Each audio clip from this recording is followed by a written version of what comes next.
Smoking is injurious to health. It causes cancer.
বৃষ্টি একটা কথা বলবে?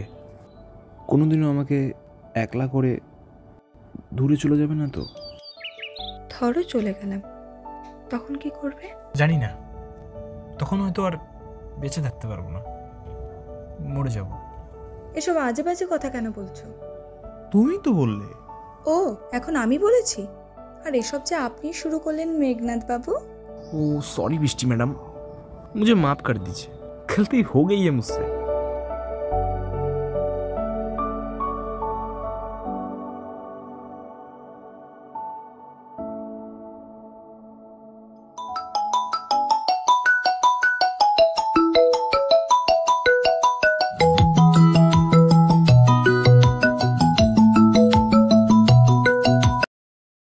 হ্যালো, হ্যাঁ স্যার বলেন।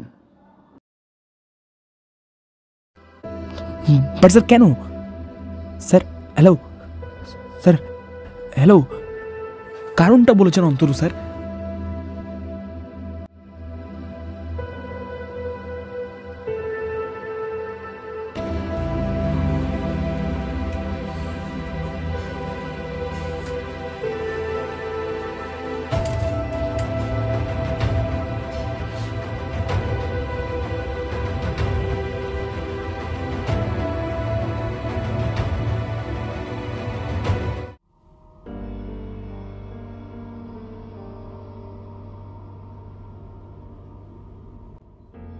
এই যে মেঘনাথ বাবু, আপনার চা। কি হয়েছে ভাই, মন খারাপ যে? বৃষ্টির সাথে কথা হয়নি নাকি? কিরে ভাই, কিছু তো বল। আচ্ছা তুই ঘুমা, তোর মনে হয় ঘুম ভালো হয় নাই, পরে আসবো এখন। আমার চাকরিটা চলে গেছে গোবিন্দ। সকাল সকাল তুই কি আমার সাথে ইয়ার্কি মারছিস? একটু আগেই আমাদের ডিভিশনাল অফিসার খালেকদা ফোন করেছিল, আমার নামে নাকি অনেকগুলো কমপ্লেন জমা পড়েছে, আর সে কারণেই বুঝতে পারছি না এখন কি করব। বাড়িতে মায়ের চিকিৎসা, বোনটার পড়াশোনা, সব খরচাই তো এই টাকাতেই চলে। তুই মাথা ঠান্ডা কর, চিন্তা করিস না। কিন্তু আমি ভাবছি এই কমপ্লেনগুলো কোন শহুরে বাচ্চা করলো? বুঝতে পারছি না ঠিক কি করব। তোর কি কারো উপরে সন্দেহ হয়? তুই বৃষ্টিকে এগুলো কথা বলিস না, বুঝছিস? বৃষ্টির সাথে অনেক দিন কোনো কথা হয় না, ফোনটাও সুইচ অফ, দেখাও করে না। কি বলছিস ভাই? এই প্রধান মালটা কিছু করলো নাকি?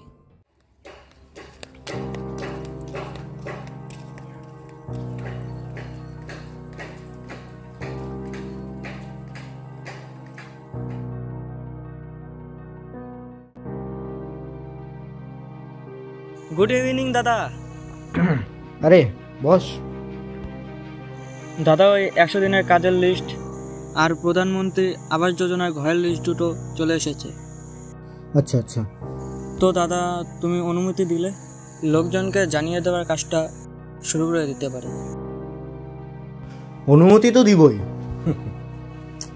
তার আগে দাঁড়া, হিসাবটা একটু ছেড়ে নি। হিসেব? কিসের হিসেব দাদা? লিস্ট থেকে 70% নেম তুই কেটে দে, আর বাকি যে 30% আছে তাদের জানিয়ে দেওয়ার ব্যবস্থা করে দেয়, ঠিক আছে? কিন্তু দাদা, মানে এইভাবে? দেখ বাবু, তোর এখন বয়স কম, তো তুই এখন কাটমানির হিসাবটা তুই বুঝবি না। কিছুদিন কাজ কর, ঠিক বুঝে যাবি। এখন যা, কাজটা শুরু করে দে।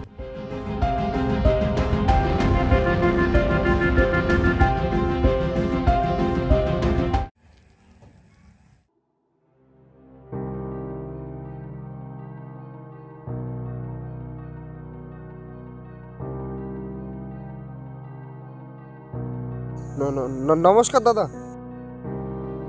কে ভাই তুই? দাদা, আমাকে মনে নাই আপনার চাকরির জন্য যে আমি আপনাকে 11 লাখ টাকা দিলাম? ওহো, তোর নামটা যেন কি? আরিয়ান দাদা, আরিয়ান। ও হ্যাঁ হ্যাঁ হ্যাঁ। দেখ বাবু, এটা সরকারি কাজ তো, একটু ধৈর্য ধরতে হবে।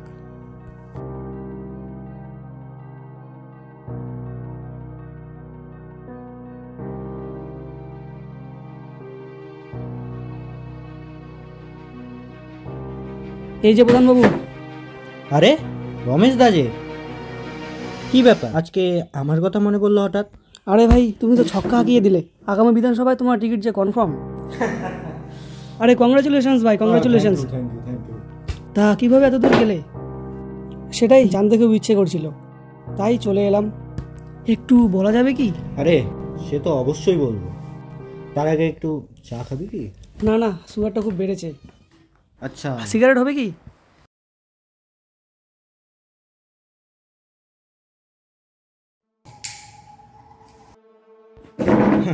বুঝলে, আমার সৎ বোন বৃষ্টিকে এতদিন বোঝা হিসেবে ভাবতাম,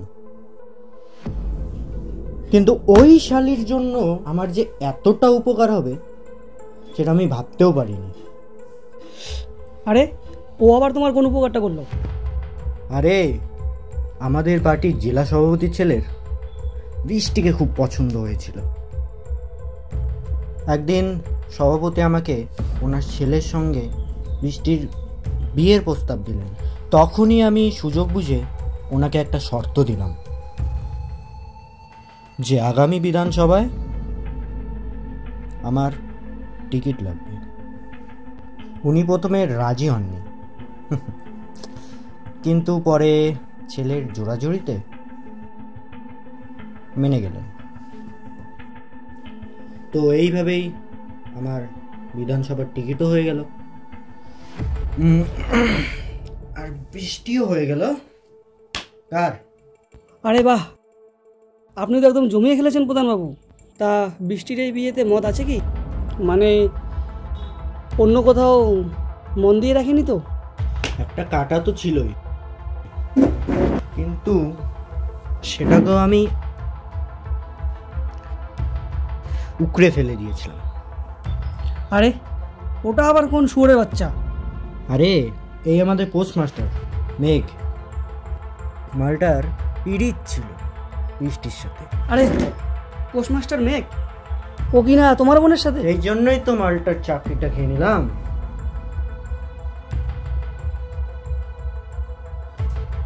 হ্যাঁ হ্যালো, হ্যাঁ বলতেছিলাম বেশি দেরি করা কিন্তু যাবে না, যত তাড়াতাড়ি সম্ভব চাকরিটাকে সরিয়ে দাও। না, টাকার টেনশন একদমই করতে হবে না, আমি বলছি। হুম হুম ঠিক আছে। আচ্ছা ব্যাস, এইভাবেই মেঘকে সরিয়ে দিলাম। কিন্তু এই কাজে একজন আমাকে খুব সাপোর্ট করেছে, সেটা হচ্ছে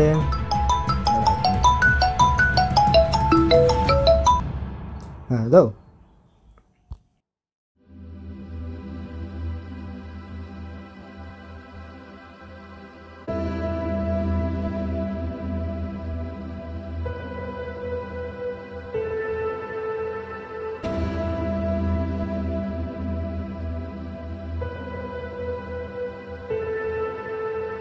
অনু, বললাম বৃষ্টি কোথায় আছে জানো?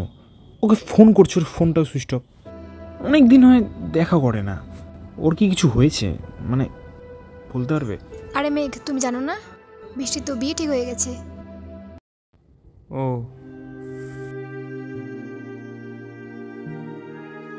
তুমি সত্যি বলছো? আরে হ্যাঁ, সামনের মাসেই ওর বিয়ে। আর মনে হয় তোমাদের কোনোদিন দেখা হবে না। ও দাদা ওকে ঘরে বন্দি করে রেখেছে। ঠিক আছে, যাও।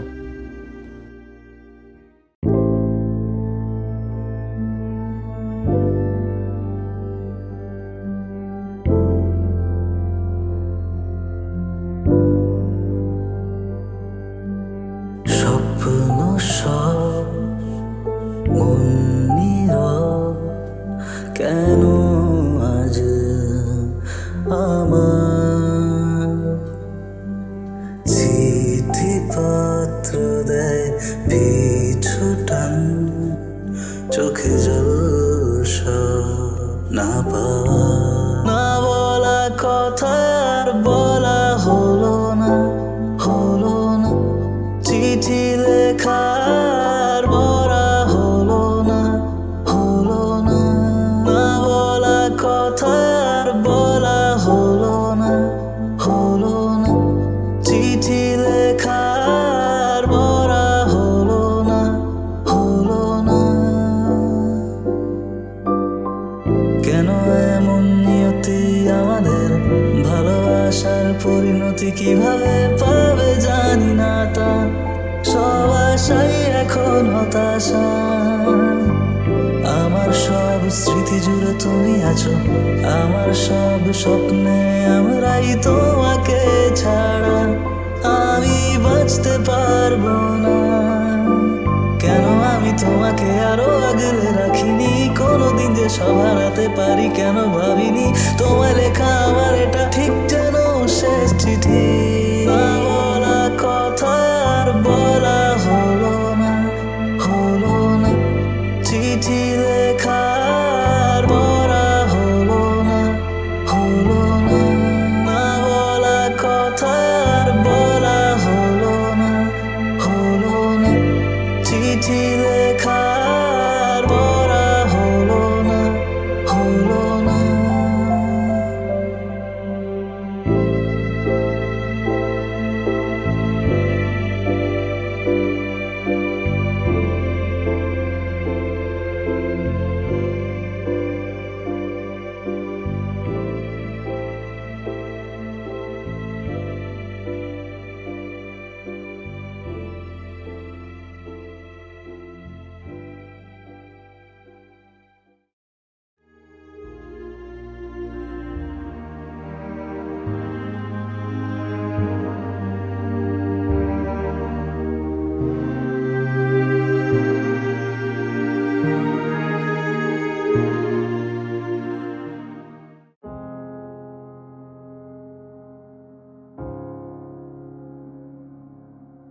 গোবিন্দ, গোবিন্দ, হ্যাঁ গোবিন্দ।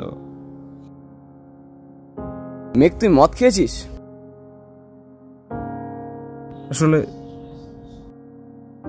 মনের ভিতর যে কষ্টটা জমে আছে না, সেটাই শালা তোকে বোঝানোর জন্য মদ খেয়েছি। আরে সোজা। ঠিক আছে ভাই, ঠিক আছে।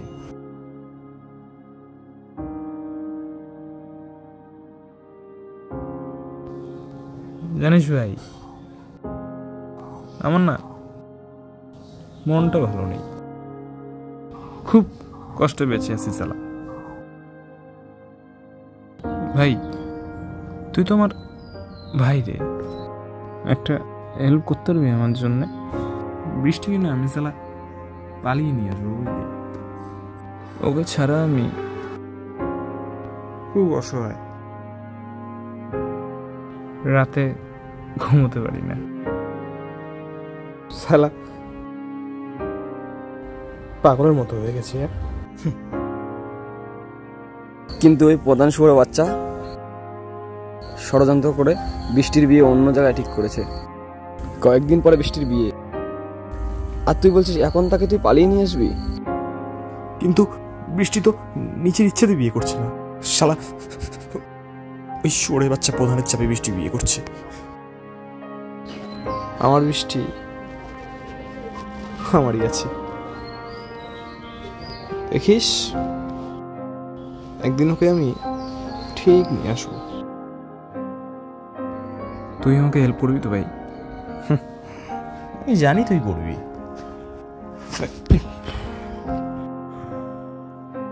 দেখ মেঘ, আমি জানি এই কাজে লাইফ রিস্ক আছে, কিন্তু তোর বৃষ্টিকে তোর কাছে শালা আনবই যেভাবেই হোক।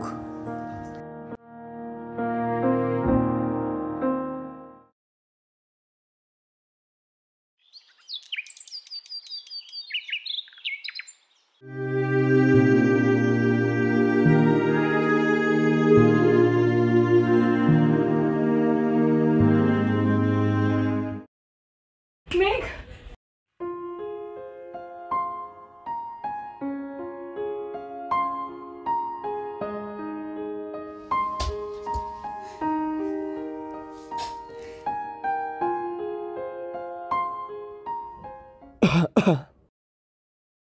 মেঘ এখানে বেশি দেরি করিস না, তাড়াতাড়ি আমাদের বাড়ি থেকে বেরোতে হবে। 4টার সময় ট্রেন আছে, চল তাড়াতাড়ি।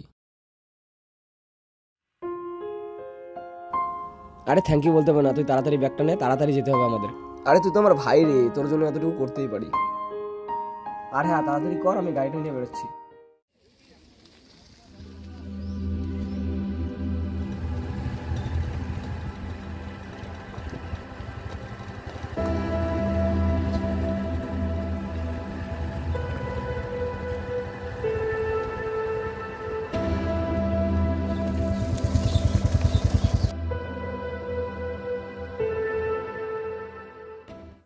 মেঘ তাহলে তোরা আয়, হ্যাঁ আমি টিকিটটা নিয়ে যাচ্ছি।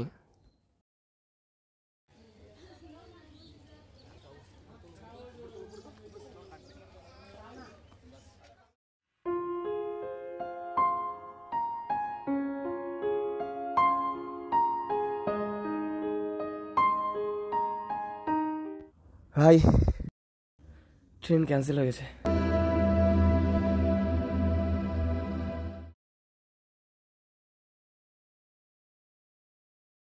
সব ভাগ্যের দোষ। আজে বাজে কথা বলিস না তো, এখন মাথা ঠান্ডা রেখে কাজ করতে হবে। আর এখানে বেশিক্ষণ থাকাটা ঠিক না, প্রধান হয়তো এতক্ষণে সব কিছু জেনে গেছে। আর আমার মনে হয় না ও এসব কিছু জানার পরে হাত পা গুটিয়ে বসে থাকবে। এলাকার প্রত্যেকটা চেকপোস্টে হয়তো চেকিং বসে গেছে, এখন আমরা রাস্তা দিয়েও যেতে পারবো না। ভাই গোবিন্দ, তুই একটা কিছু উপায় বের কর, তুই তো শেষ ভরসা। দাঁড়া তো একটু, তোরা কথা বল। হ্যাঁ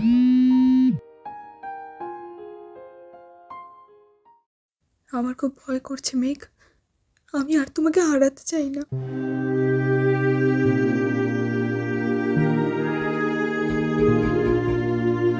শোন মেঘ, এই বিপদ থেকে বেরোনোর একটা রাস্তা আছে আমার কাছে। হ্যাঁ ভাই তাড়াতাড়ি বল। ভালো করে মন দিয়ে শোন, আমি বলছি।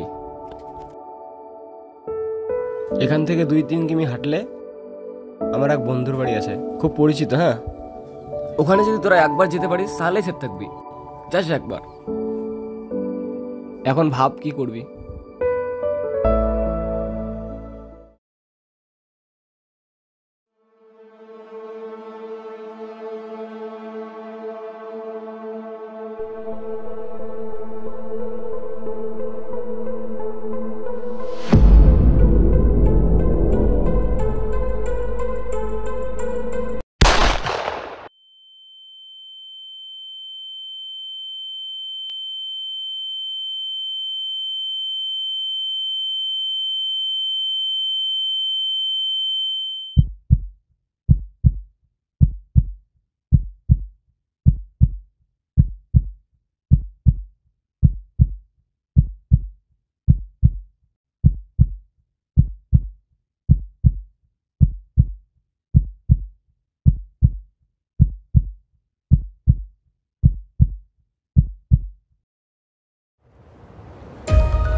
দেখ মেঘ, তোকে আমরা এইভাবে মারতে চাইনি, কিন্তু শালা কি করবো বল, তুই আমার আর বৃষ্টির মাঝখানে এমনভাবে আসলি, তোকে আর জানো মেঘ, আমি আর গোবিন্দ একে অপরকে 7 বছর ধরে ভালোবাসি, কিন্তু তুমি যেদিন বলেছিলে যে তুমি আমায় ভালোবাসো, সেদিন ভীষণ ঘাবড়ে গিয়েছিলাম, ভয় পেয়েছিলাম, কিন্তু তারপরে দুজন মিলে একটা প্ল্যান বানালাম। মেঘ আমাকে ভালোবেসে ফেলেছে, 2 দিন আগে প্রপোজাল দিয়েছে। এখন আমি সবটা বুঝতে পারছি, আজকে মেঘকে সবকিছু বলবো, ও যে ভুল করতেছে এটা ধরিয়ে দিতে লাগবে। না গোবিন্দ, আমাদের বিষয়টা এখনই মেঘকে জানানোর দরকার নেই। আমাদের সম্পর্কের কথা যেমন কেউ জানে না, আর মেঘেরও জানার দরকার নেই। আমি ওর সঙ্গে ভালোবাসার অভিনয় করব। কি বলছো এসব তুমি? হ্যাঁ, আর আমি আর মেঘ যে সম্পর্কে আছি সেটা সবাই জানবে, আমার দাদাও জানবে। এতে আমাদেরই লাভ, এতে তুমি সুরক্ষিত থাকবে, আমাদের সম্পর্ক সুরক্ষিত থাকবে, আর আর যা ক্ষতি হওয়া সব মেঘেরই হবে। তারপর একদিন মেঘের সাথে পালিয়ে যাওয়ার অভিনয় করব, আর তোমার হাতটা শক্ত করে ধরবো, এভাবে আমরা ভালো থাকবো। দেখো, আমার চাকরিটা চলে গেছে গোবিন্দ, কিন্তু এই কাজে আমাকে একজন খুব সাপোর্ট করেছে, সেটা হচ্ছে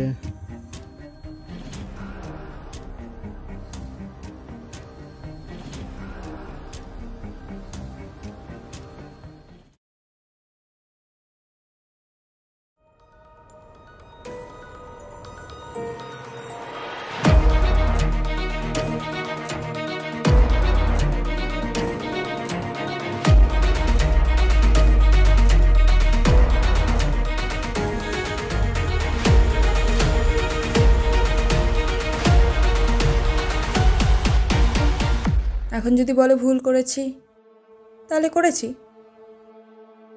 নিজের ভালোবাসার মানুষকে কাছে পাওয়ার জন্য শুধু তোকে কেন, তোর মতো 100টা মেঘনাথকে মারতে পারি আমি।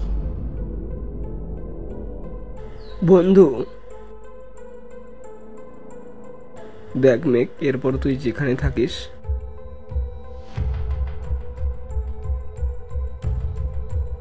ভালো থাকিস।